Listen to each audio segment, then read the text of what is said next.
My fucking nose, dude. Oh, I gotta stop cursing so much. All of my glasses do this. I don't know how to not have glasses that do that. Maybe have a smaller nose. I don't know. But okay, so today is Saturday and I just did the defensive skills day, I think is what they call it. It's like defensive driving for these kids, and like so we got to whoop them around this obstacle course basically. Have to like back into a spot like around cones and do like a 3-point turn. Somebody kept calling it a K turn and I'm like, can you just call it a 3-point turn? And like one of the instructors, and then they had to like swerve and like not hit this kid, and tried to get him to make like a sudden stop, but a lot of them I was like, punch it, and they were like and so like they don't get like the effect of the quick stop if they're not driving very fast. And like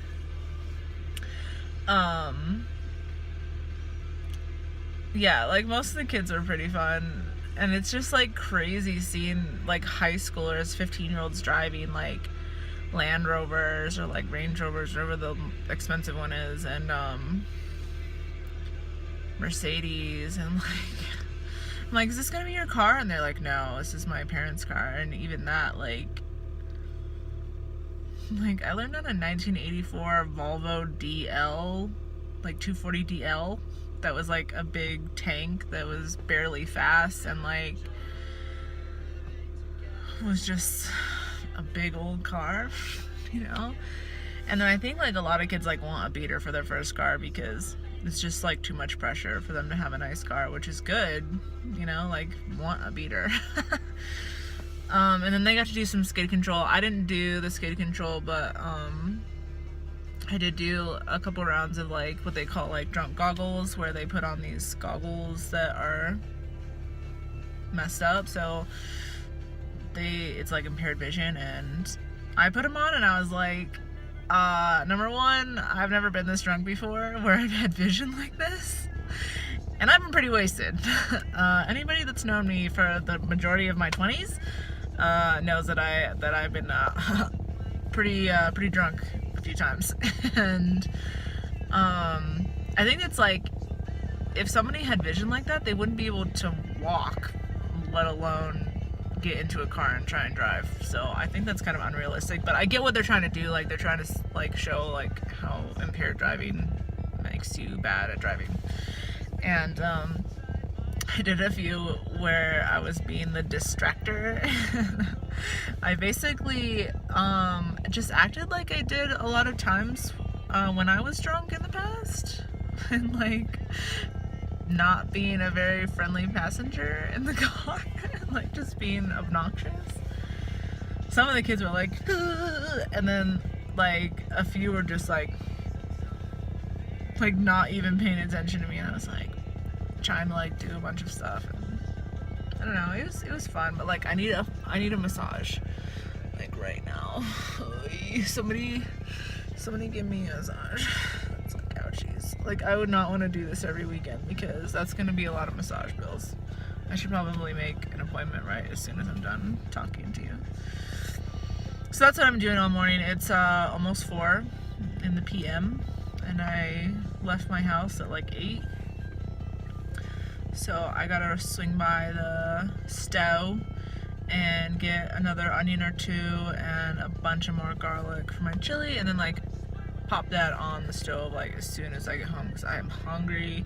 I am out of potatoes that are baked, so I have to bake potatoes and I need to get that chili going. And so yeah, I'm not gonna be eating for like at least another 2 hours. I'll probably get some bread and have like a PB, no J, just a PB sandwich, just to hold me over until chili time.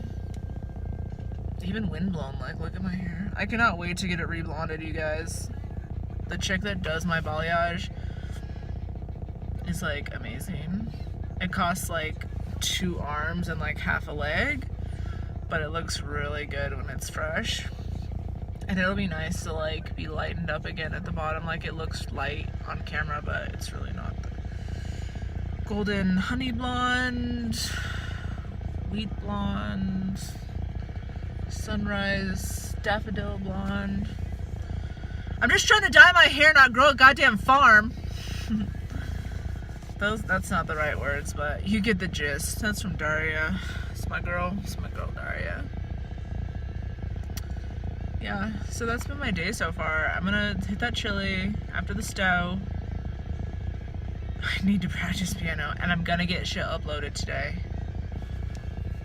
Promise. I got a lot of stuff that's like ready to go, ready to be put into the YouTube. So, yeah. Check you guys later. Okay, bye.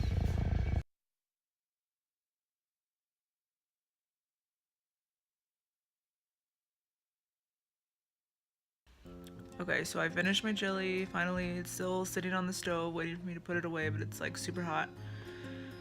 I made a boss ass another batch of that cilantro garlic sauce from the McDougal app. I changed a couple things around, and like this is like the best one, and I should have written it down or measured something. Anyway, so it's like really good. I'm so tired. I'm probably gonna go to sleep. It's like 7:30.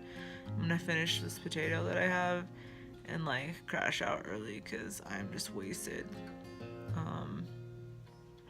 So I just wanted to come on like at the very end here because I'm like watching YouTube while I'm eating, and it just like bothers me so much. Like I know that I was once at that level of knowledge too, and that level of awareness of like the bigger picture at one point. So looking at it now from this perspective, it just like drives me up the fucking wall. So I'm watching this chick, and she's going on this journey, and she's like not even 2 weeks in it yet, and like every other day it's like bouncing around from one version of a plant-based diet to another, or like eating out and then saying she's gonna eat in and then not the next day, and like saying she's gonna count calories and then not gonna count calories, and like and she says that she like reads all the comments, and like it just is irritating to me. It's like pick a path and try it for longer than 2 weeks, because in 2 weeks shit ain't gonna change. Okay, especially if you have a hardcore food addiction, if you're coming from the world of mukbang fast food and like dreaming about fast food and like having cravings that persist over long periods of time, perhaps even overnight to the next day. That shit ain't gonna change in fucking 2 weeks, okay? You need to calm down. Calm down, okay? I think doing like a whole food plant-based diet is great. I don't think that you need to count calories on it, even if you're 365 pounds, because if you're eating in, you will be under your calories that is needed to sustain that weight. And she's not eating in all the time, and I know she's still eating oil, so no bueno, because those calories add up really quickly. And I was just listening to the latest Dr. McDougal lecture that's like 35 minutes. I think it came out like last week or something. And he was talking about the people that do SOS free, and how in the starch solution he allows for like a little bit of salt and a little bit of sugar like on the top of your food, so you can taste it and then you eat the good food. But of course it's oil free, because oil has no place in your diet. Like there's no reason for you to eat it. Like it's not like part of the natural order of things, like in any kind of way, to have that kind of a concentrated calorie source. So I forgot where I was going. And now she's like gonna get a personal trainer, and now she's gonna get a dietitian, and it's like, you have to calm down and like fix one thing at a time, okay? Especially if you're like that overweight and you have that many health problems, or something as serious as your health problem. Like, it's not gonna get fixed this quickly, and you're gonna feel like shit in the beginning because you're eating garbage and your body needs to get all of that out. When I switched from eating like a straight garbage diet just like that back in 2013 or whatever, and switched over to like the nutritarian style from Dr. Furman, I felt like shit for like 4 straight days, and like I just slept as much as possible because it was just horrid. And then you kind of slowly come out of it, and depending on how long you've been eating poorly and how poor your diet was and how much of a change you flip over to, like, your body's just gonna go through a little bit of shock, and it's gonna take a while. And then if you're trying to get over your food addictions, it's gonna take longer than 2 weeks, and you have to just let it ride, man. Just let it ride. Like, pick something that you can sustainably do, that's not gonna freak you out or like stress you out, and do it. That's why I like the START solution, because it's easy. You can make it super simple, or you can make it more zhuzhed up. Everything is oil free. It's like, can you please just do something? Work on things in a stepwise fashion and give yourself time, okay? And stop weighing yourself. And like, I think she just did a weigh-in the other day, and she was down like a half a pound maybe in a week. Who cares, man? If you listen to that lecture by Dr. Lyle, like, he explains the whole process of losing weight and why you shouldn't weigh yourself that often because of like the internal shit that's going on in your body, and like glycogen stores and all this other shit. So if you're going through something like that, or if this chick like hears me, I'll like link her channel again down in the box below. But it's just frustrating watching people go through this when I've already like been through it and I'm on the other side now. And I don't know. I know it's really hard. It is really difficult to like slow your roll and like get off your own back about making giant changes and expecting immediate and drastic results. But you gotta do it, because that's not how things happen. It's not how life works. And if you see people having drastic results really quickly, that shit ain't sustainable, and you should know that by now. Honestly, they're probably gonna gain it back.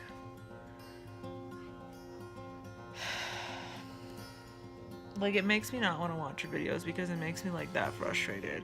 I just want to go, and I was like, I'll just be your consultant for free. Just do what I say. I'm gonna give you my knowledge of all the shit that I've already been through down this path, so you don't have to do it, and you can like skip all the junk. And I'm still in it. Like, I'm still overweight, and I'm still working on slowing my roll and like not stressing myself out about not like losing weight really quickly or whatever. But I've come like leaps and bounds from where I was before, and I'm just like chilling, and I'm having a good time, and I'm eating good food, and like it's simple as fuck, dude. And I just don't worry about it anymore. Like, yeah, I'm not like, what, 130 pounds overweight, and I've never been that big, but it's the same fucking thing. It's the same thing because it's all in your brains. And I think everyone can relate, you know, to a certain degree on the mental issue of like getting healthier and or losing weight, or like changing your body composition, I guess we should say. like, now she's like, I feel ill, Bill. And she's like, it's because I'm eating too much fiber. And I'm like, yeah. Okay, so when you switch over, you should kind of like do it in a slower fashion, like adding in more fiber into your diet, because it can cause you some stomach pain if you're not used to that, especially if you're not drinking enough water. But I feel like the things that she's describing at this point are more of a detox. Not like I'm drinking tea because it's detoxing me. It's like your body actually getting rid of stuff on its own. You don't need no fucking tea, okay? Your liver is there for that, and your kidneys.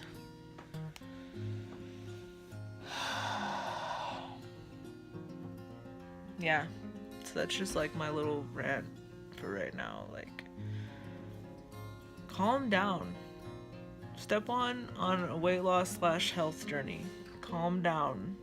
Step 2, get off your own back. Step 3, choose a diet that is sustainable for the long term, that you enjoy, that you can eat for the rest of your life. That's why I don't eat fucking kale, because it's disgusting. And then step 4, when you're ready, add in some exercise. Walk around the block. Like, the amount of exercise that she was doing was fine, especially if she has back problems. And it's like, every time she says like she went walking and then she had back problems, I just think about me before, when I would go jogging. My lower back was very weak, so like halfway through I had to stop, just like she's doing, and lay down on the ground and stretch the fuck out of my lower back. And then I could carry on for the rest of my jog. You know, I wasn't doing like 5-10 miles. I was going like a mile. And so, I don't know. I mean, she's seeking out the help of professionals, but like, we all know how that goes. So, I mean, do what you gotta do, girl, but it's just frustrating to watch you have to go through this shit when I already went through it, and I'm sure a ton of other people have went through it already. We've already blazed the path for you, okay? We can make it as easy as possible, and like not have to spend a shit ton of money or anything like that. And I'm like, please, like, she should get a consult with Dr. Lyle, honestly, about the food addiction part. I think that would be really beneficial. But people gonna do what they gonna do. I just don't want to keep watching this shit because it's so frustrating. But I mean, I'm going to like keep watching it, I guess, and then like the more frustrated I get, probably do responses like this, or just like, I'm trying to stay out of the comments because I read the comments too, and like 90% of the people are like, you have to eat low carb, like you need meat in your diet. And I'm like, no, you don't. You don't. And like, low carb is not the answer. That's fucking stupid. That's just fucking stupid. Stupid. Your brain runs on carbs, okay? Just think about that. If you can. If you have enough carbohydrates stored in your body to think. So stupid. So fucking stupid. Alright, that's it. I swear. I only have one hand today. Okay, bye.